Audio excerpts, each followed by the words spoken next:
Hello, and welcome to the Untoxic Boss Podcast, where leadership meets empathy and productivity meets compassion. I am your host, Jennine K. Brown, and each week we will dive into the world of effective leadership without toxicity. I'm here to help equip you with the tools, insights, and stories to transform your leadership style, foster a healthy work environment, and create a space where everyone feels valued and heard. So grab your notebook, get comfortable, and learn to stop being a jerk at work. Welcome to the Untoxic Boss.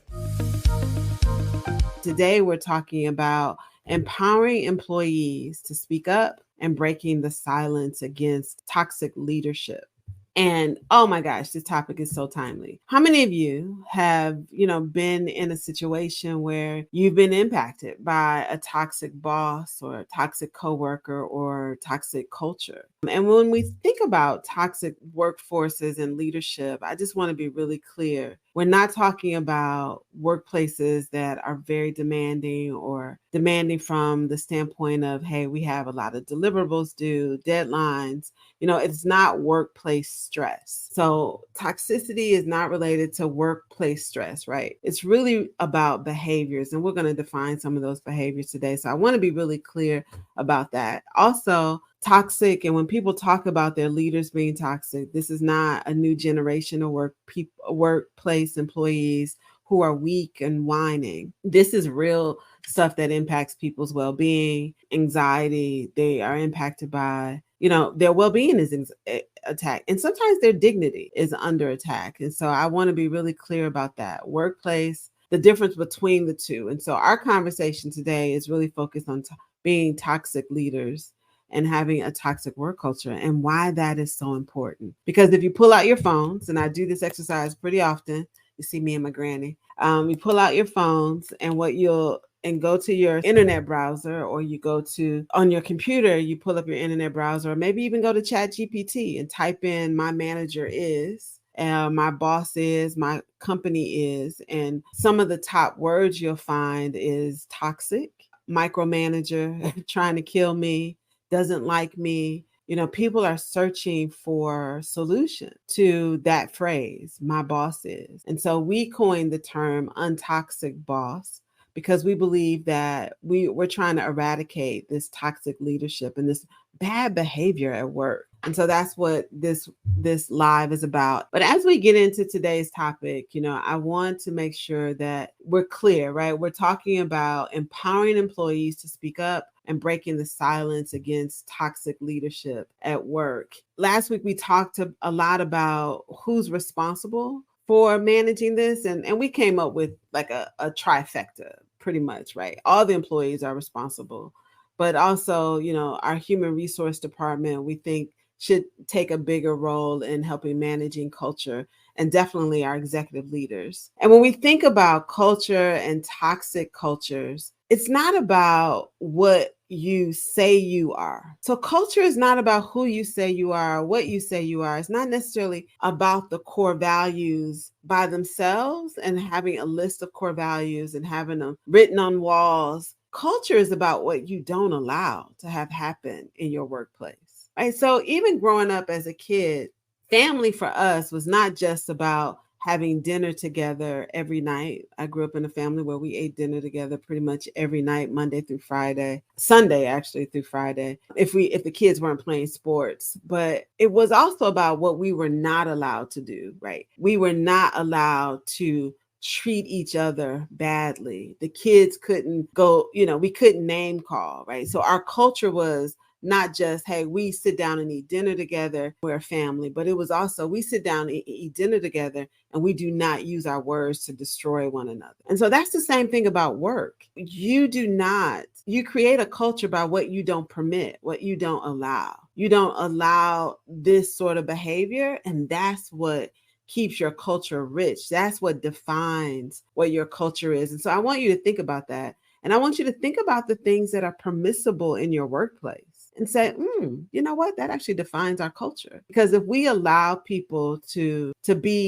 mistreat one another at work, then that is the culture that we're creating. we're creating a culture that is abusive. And so that might sound extreme to some of you, especially if you're responsible for managing culture, but that's really what it is. And I'm going to stand on that. And I want you to think about that some. When you, even with your friends, right, there are things that you don't permit to happen in your friend groups. Well, why don't we have that same sort of care at work with the people that we probably spend more time with than our friends? So when we think about addressing workplace toxicity and empowering employees to speak up, there's some crucial reasons why this is important. Employees need to be able to speak up, and we need to be able to address this, and they need to feel empowered to address it. And the reasons why is just overall employee well-being, retention and engagement, productivity, reputation, and legal and ethic responsibilities, right? So employee well-being, we need to address it because work is stressful enough. Being a human is stressful enough. I shouldn't have to come to work and try to give my best intellectually,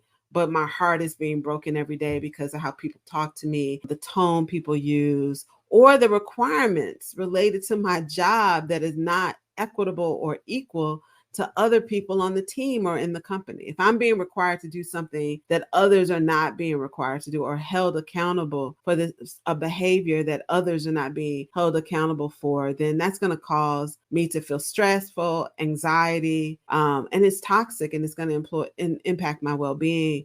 And so that's the other thing. A big part, retention is huge, right? The number of lost hours of productivity because I'm calling out sick because I don't feel like dealing with people. I'm taking a leave of absence because, it's just hard working here and I just need a freaking paid break that's more than my vacation time. And that's what people are doing. They're taking leaves of absence, and that's a big problem. Employee engagement. People don't give their best when they feel, once they disengage. It's not just burnout. It's, I don't like these people. These people don't like me. So I'm just going to check out.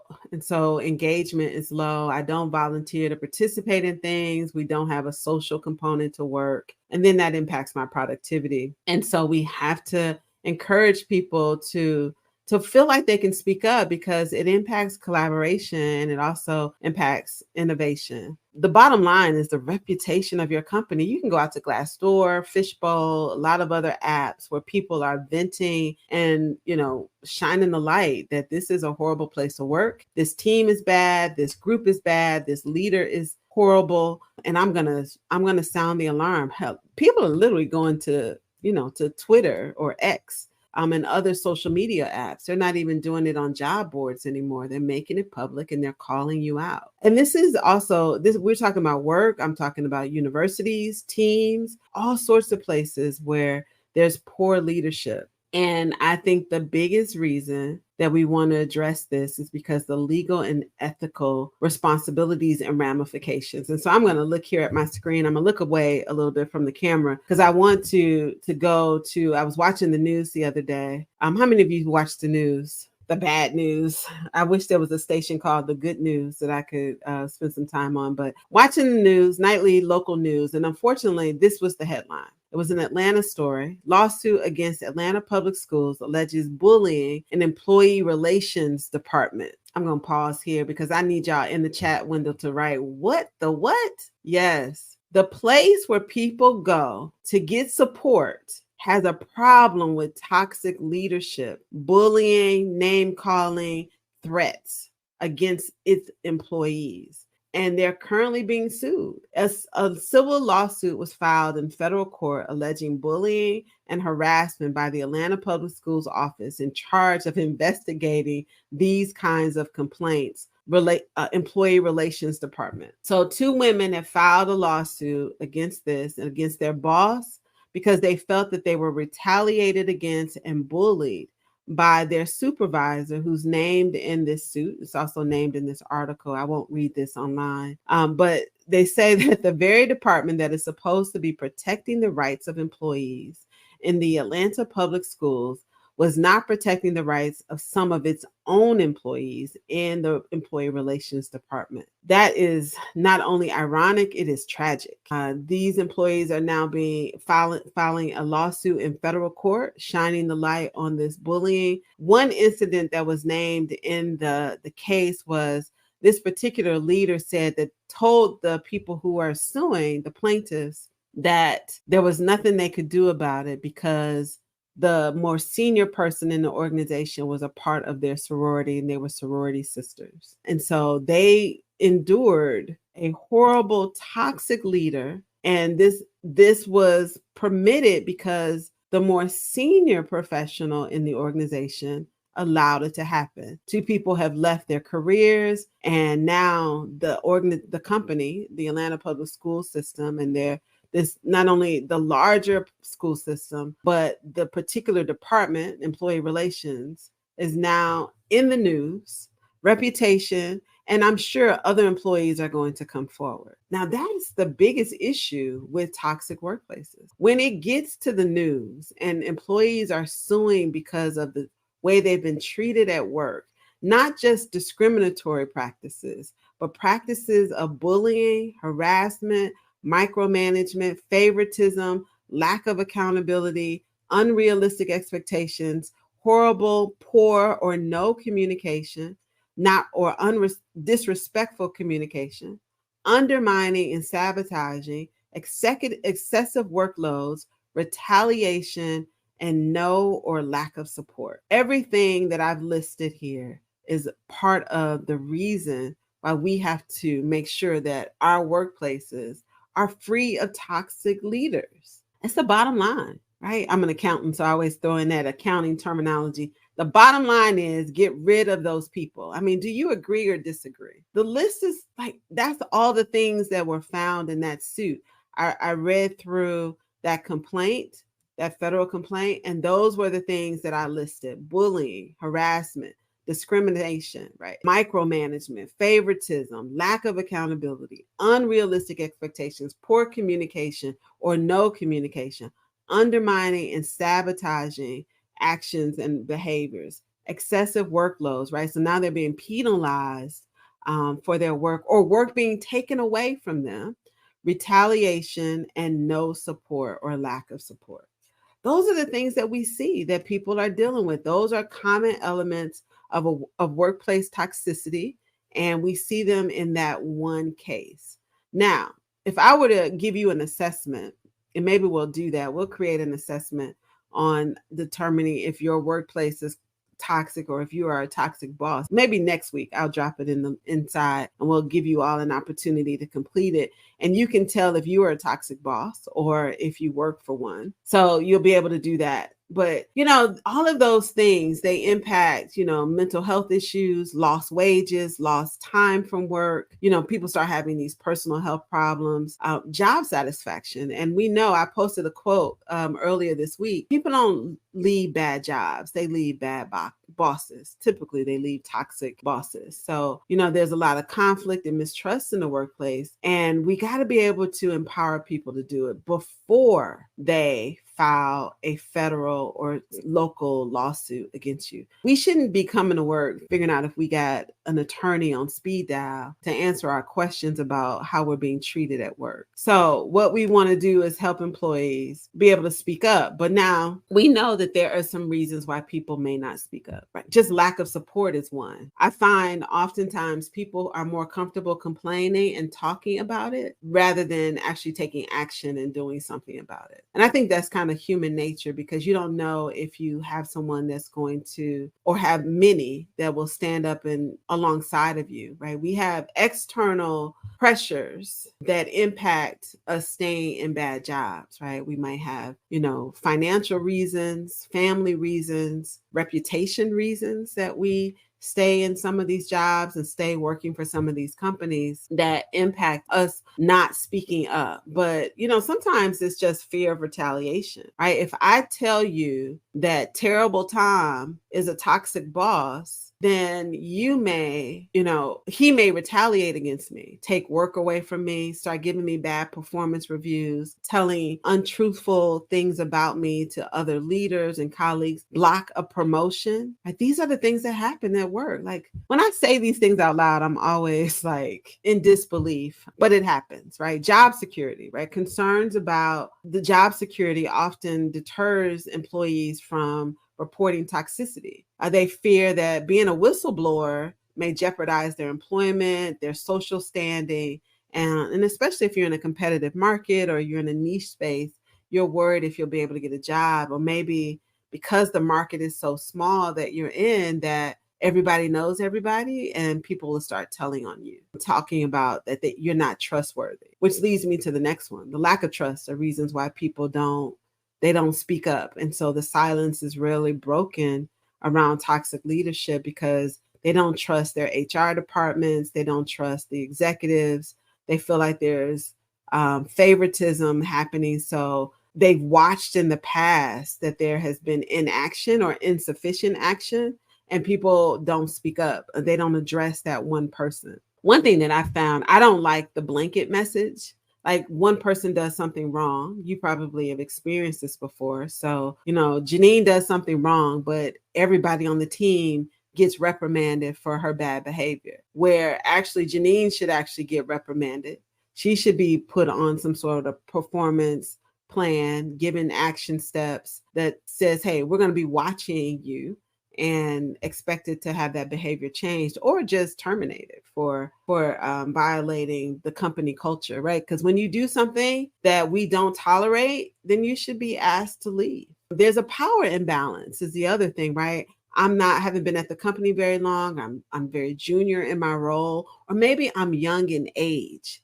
Although a lot of young people don't have a problem speaking up. I know a lot of 27-year-olds who will sound the alarm and then go leave the organization.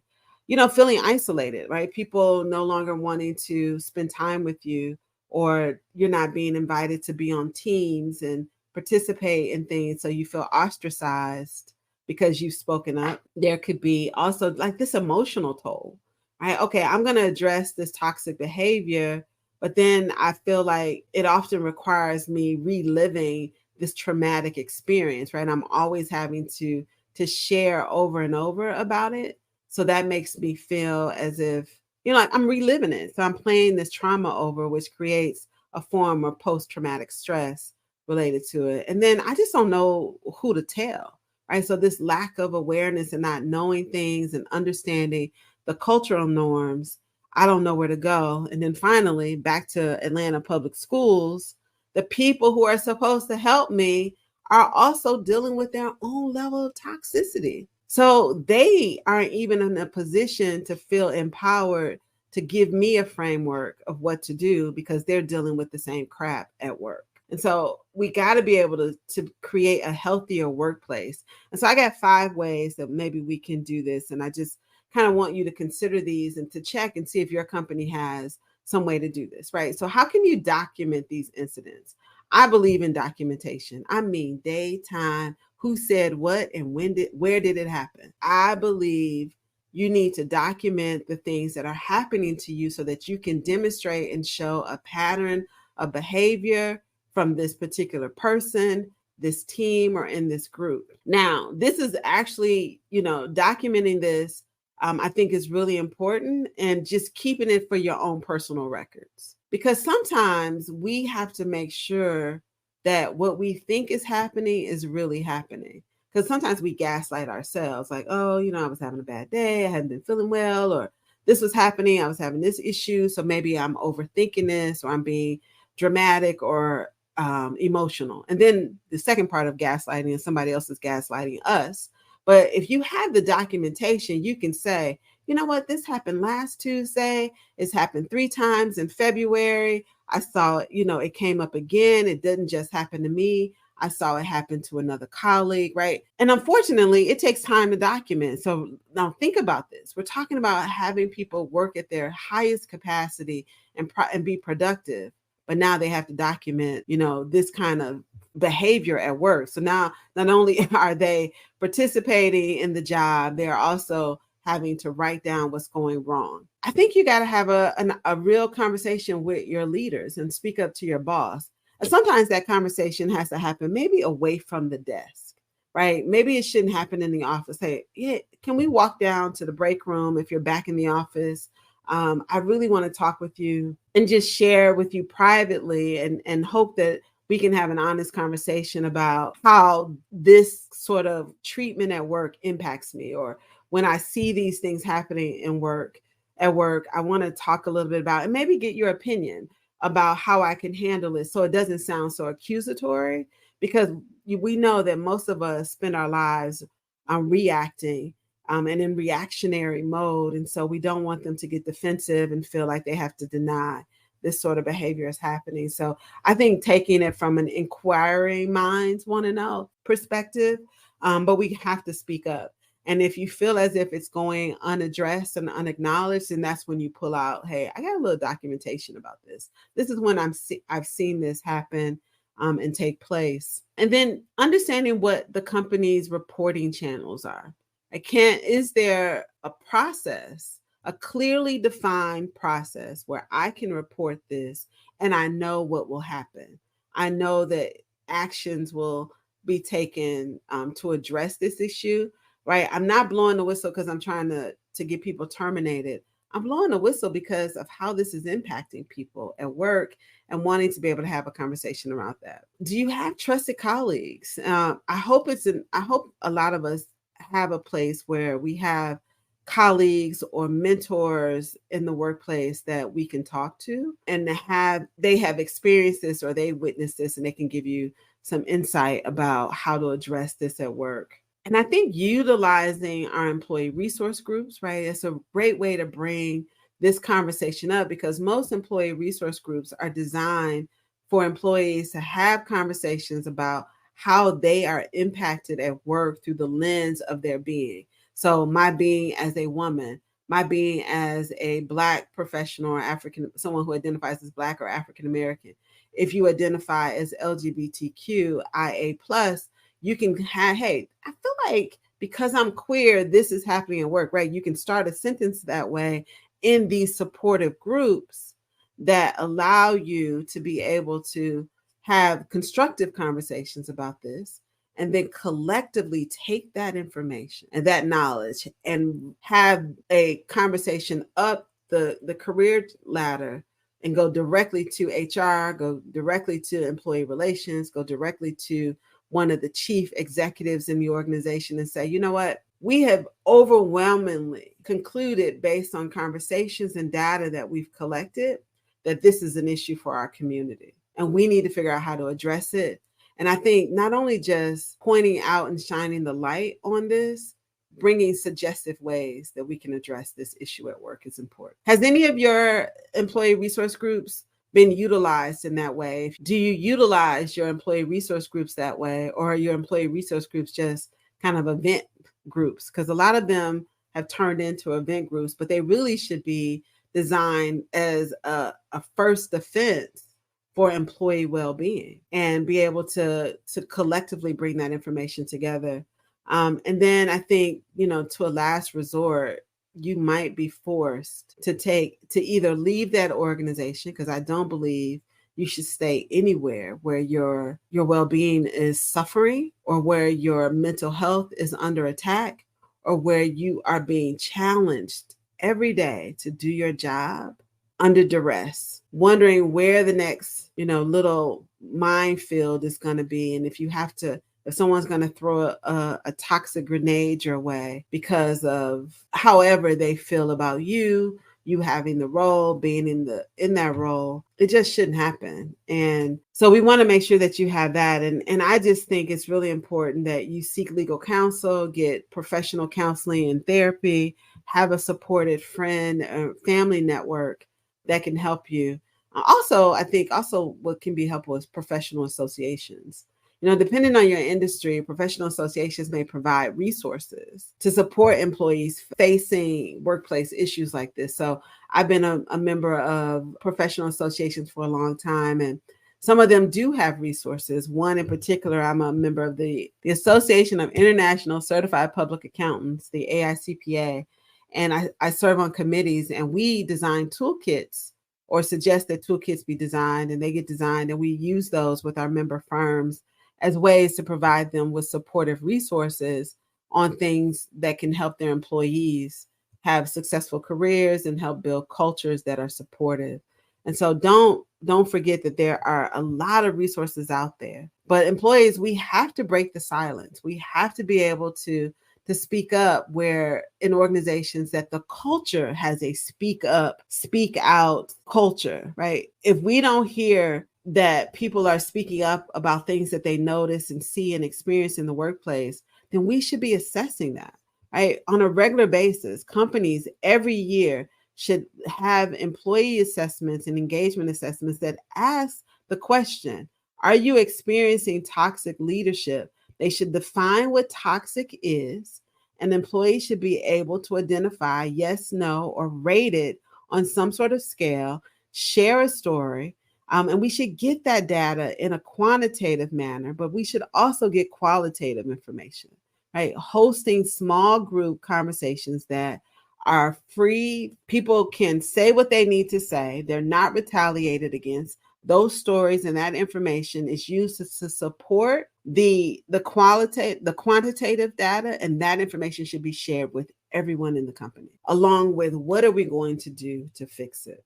So if your company has not recently done an employee engagement survey, you should make sure that you do one this year before the year is out. You should let employees know how that information is going to be used and that it is confidential. And you should also make sure that it asks questions about the levels and the impact of toxic leadership. You should make a list. Do you feel like you've been in meetings and people are belittled? Are they called out? Do you sense that there's a retaliation culture in this organization, right? Frame those questions so that people understand exactly what you want to know, so that they can answer it and there is no ambiguity. So we hope that you can use some of this information to frame and create a framework in your organization where you can empower your employees to speak up. They can speak up freely, and they can identify those toxic bosses, the areas in your culture that are toxic. Because our goal here at Everyday Lead, and my goal as an executive coach and leader of teams, is to create an untoxic work culture. And we do that by first, one person at a time, creating an untoxic boss who is a leader worth following. Thank you for joining us today on the Untoxic Boss. We want to introduce you a resource that we know that will impact your life and your career. It's a book, Unstuck and Unstoppable. It is the ultimate guide to overcoming obstacles and achieving your goals. With practical tips and inspiring stories, the book will help you leverage your value, increase your visibility, and gain recognition to accelerate your career. Take action towards getting the career that you deserve. This book was named Best Career Book of 2022. Get your copy anywhere you buy books, either on Amazon or at our website at unstuckandunstoppablebook.com. Thank you for joining the Untoxic Boss Podcast today. We are here and on a mission to help people stop being a jerk at work. We'll see you here again next week.